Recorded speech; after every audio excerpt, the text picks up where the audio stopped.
Robohnya surau kami, karya A.A. Nafis. Di sebuah kampung kecil yang sepi berdiri sebuah surau. Surau tua yang hampir roboh, catnya sudah mengelupas, atapnya bocor, dan dindingnya mulai lapuk dimakan usia. Namun di tempat itulah seorang kakek tua menghabiskan sisa hidupnya.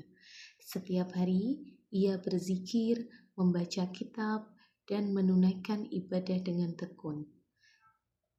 Tidak ada yang ia lakukan selain berdoa, berpuasa, dan memohon ampunan kepada Tuhan. Penduduk kampung jarang memerhatikan surau itu. Mereka sibuk dengan urusan masing-masing. Sampai suatu sore, datanglah seorang pemuda bernama Ajo Sidi. Ia dikenal sebagai orang yang gemar bercerita, dan setiap ceritanya selalu penuh makna. Saat melihat kakek sedang membersihkan surau, Ajo Sidi berkata dengan nada ringan, "Kakek, tahukah engkau di akhirat nanti ada orang yang sangat rajin beribadah, tapi justru masuk neraka?" Kakek tertegun.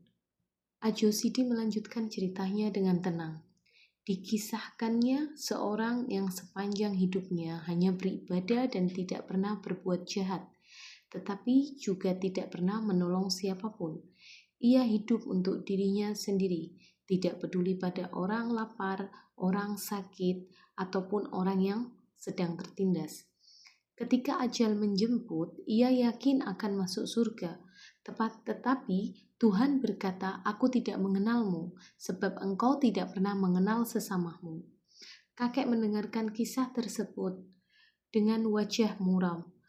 Setiap kata Ajo Sidi terasa seperti pisau yang menusuk hatinya.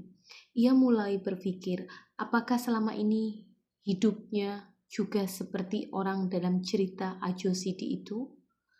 Ia memang rajin beribadah, tapi apakah ia pernah menolong orang lain?